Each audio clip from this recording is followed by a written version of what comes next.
So again, we need to find neutral position. Make sure we've got the foot in the right position. Finger and thumb across the line of the lesser metatarsal heads, which is your reference point. Thumb and finger on the first metatarsal head, and then try dorsiflexing the first ray and plantarflexing the first ray. I would say this one, the sort of movement you're getting is maximum, I'd say about 8 millimetres upwards, and then it doesn't go down very much, possibly 2 or 3 millimetres, 2 millimetres down I would say.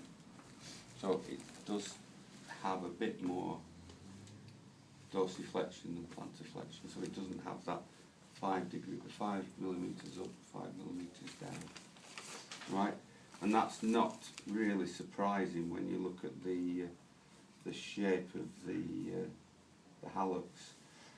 If you put a bit of pressure on it there, you can see some lipping, you can see there's some hyperextension of the IP joint there, bit of callus over the medial IP joint. So possibly in this situation we've got, when she's standing up, a functional hallux limitus. Right? If we look at the first MP joint, there's nothing wrong with the range of movement of the first MP joint, non-weight bearing. Right. So she hasn't got any sort of bony changes which have reduced the range of movement at this stage.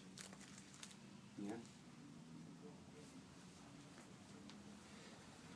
The fifth ray is